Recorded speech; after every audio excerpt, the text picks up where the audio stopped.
Hey there, a quick announcement before we get to the podcast.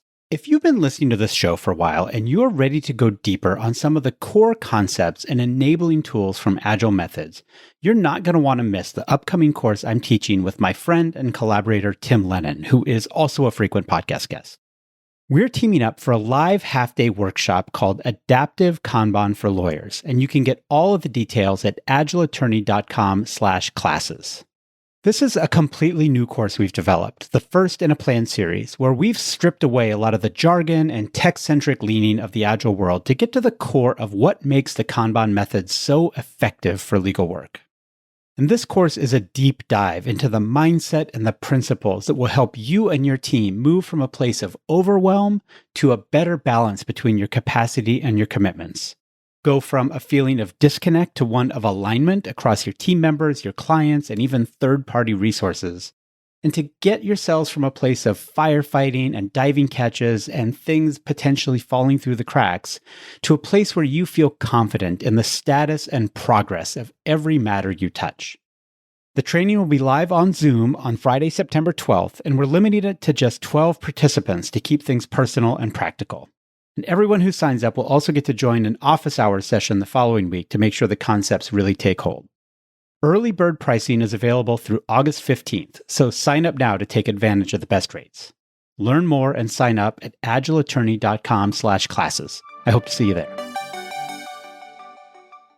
Hey everyone. I'm out spending time with family at a youth sports tournament this week, so this is going to be a relatively short episode, but I think it's a practical one with a simple but powerful tip that will help you improve the quality of deliverables as they flow through your law practice. And that, in turn, will help improve the efficiency of your work overall. You're listening to the Agile Attorney podcast powered by Agile Attorney Consulting and Greenline Legal. I'm John Grant, and it is my mission to help legal practitioners of all kinds build practices that are profitable, sustainable, and scalable for themselves and the communities they serve. Ready to become a more agile attorney? Let's go. So here's a concrete and relatively quick tip this week, but it's one that has come up several times in my work with clients, and I think it's worth calling out for all of you as well. When you're writing policies and procedures, I urge you not to think of them as recipes or instruction sets so much as you think of them as quality standards. And yes, it's important to give some overall direction, but a good policy sets your team members up to engage with the work on a deeper level instead of just turning off their brains and following instructions. I did a deep dive on this back in episode 22, How to Write Effective Law Firm Policies, if you want to refresh on that topic. But one of the key things that I didn't necessarily talk about in that episode comes from how you frame your checklists. Now, most people's natural tendency is to set them up as to-do lists, insert tab A into slot B type of stuff. But not only is that not the most engaging way to phrase things, checking those types of things off turns out to be a little bit ambiguous. So I want to encourage you instead to change your phrasing so that rather than creating to-do lists, your quality standards are written as done lists instead. And that means writing them in the past tense. So when you see a check mark next to them, you can be 100% confident that it was completed. So let me unpack what I mean by that. And you've heard me talk before about the most powerful quality standards when your firm is in the early phases of process improvement work. And there's two of them. Number one is the definition of done. What are all of the things that need to be true or at least accounted for before we consider this work or this deliverable to be complete to the quality standard that we've established?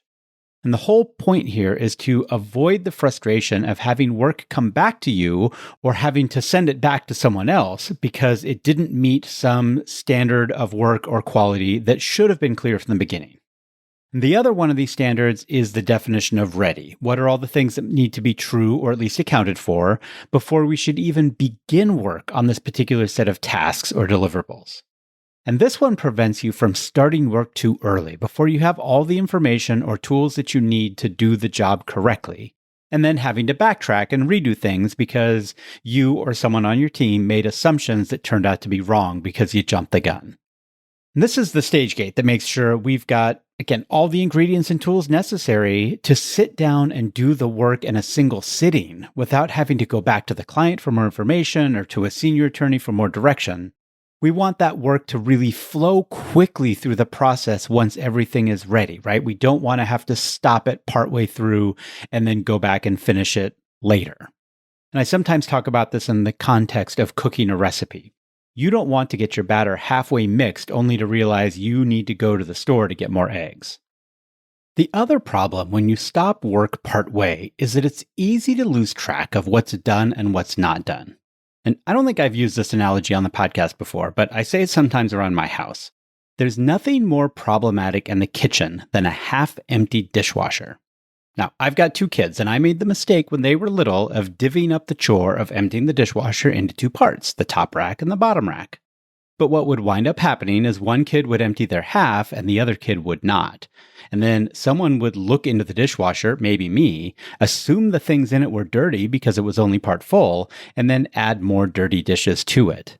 And especially if that bottom rack was clean and you add a dirty glass to the top rack, well, now the bottom rack isn't clean anymore. So I have a rule, right? It's not always followed still, but it's a good rule. Empty the whole dang dishwasher in a single swoop. It doesn't take that much more time, and it avoids a whole lot of potential problems. And I want you to have that same type of rule in as many deliverables in your law practice as possible. But getting back to using a done list instead of a to-do list, this past tense phrasing hack turns out to be pretty powerful. So instead of having a task that says conduct conflict check, which is what you do for a to-do list, I want that checklist item to say conflict check complete. And what I like about it is that it's really clear what the status is. If there's a check mark next to it, it is unambiguously done. We've looked at it, we have completed it to the standard of quality that we've established for conflict checks in this firm, and it is done. To give you a few more examples, right? I don't want to see a task list item that says draft pleadings. I want to see one that says pleadings drafted. I don't want to see one that says serve complaint on defendant. I want to see one or more tasks that say things like pleadings package sent to process server, service confirmation received, service confirmation e-filed with court, things like that. Again, it makes things really clear what is done, but also what the next actionable step is and where things are in the overall workflow.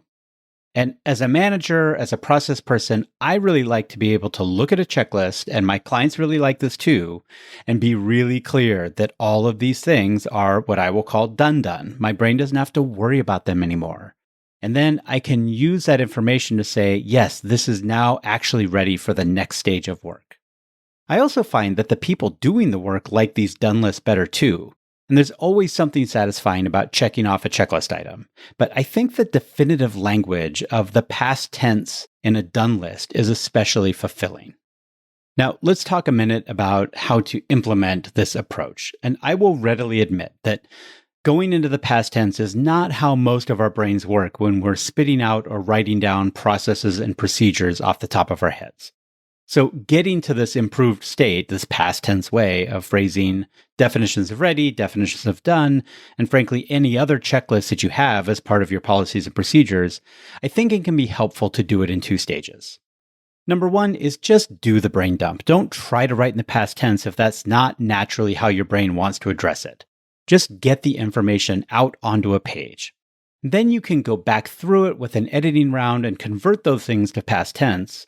Or, and I've been a little critical of AI lately, but this is one of those things that's really easy to dump into an AI tool and have it convert all the things you just wrote down into the past tense so that you can use them for these quality standards, these done lists. Also, this is not to say that there's not a place for these instruction-oriented checklists at times, especially when you're training new people, bringing folks up to speed. Sometimes it makes sense to just say, set the oven to 350 and find a medium bowl, mix the dry ingredients, whatever the right instruction happens to be. But I think that should be the minority. When you're talking about developing your processes and really making sure that you have the right quality checks, and this is both for the people doing the work and also for the people who are doing the review on the work, engaging in that quality assurance phase. I think phrasing your task lists, your deliverables, your commitments in the past tense is the best way to efficiently and effectively communicate those things that are done all the way done, as opposed to the things that you intend to do when you're picking up a particular piece of work. All right, I'm going to leave it there for now. This is a very quick episode. It might be my shortest one yet, but I'm out having a summer, which I talked about just a few episodes ago. If you have any thoughts or questions or feedback, please don't hesitate to reach out to me at john.grant@agileattorney.com. As always, this podcast gets production support from the fantastic team at Digital Freedom Productions, and our theme music is Hello by Lunara. Thanks for listening, and I will catch you again next week.